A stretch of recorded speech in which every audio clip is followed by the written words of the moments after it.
Mapagpalang araw mga kapatid. So ito po, no, upgrade na naman po tayo ng ating used oil burner, no po. So ito na po yung ating apoy, ano po. Yan, maliwanag pa po yan, ha? Kaya ganyan ang ating nakikita. Pero pag madilim na po yan, bluish na po yung apoy natin, ano? So ang size po ng ating chamber, yan po ay ano na po, 7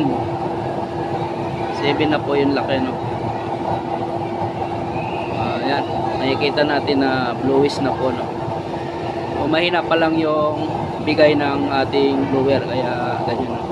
So subukan natin lakasan ng blower, ano? So yan po. Yan mga kapatid, ang test fire ng ating used oil burner. Maraming salamat po muli at God bless po muli sa ating lahat, at mag-ingat po tayo mga kasama.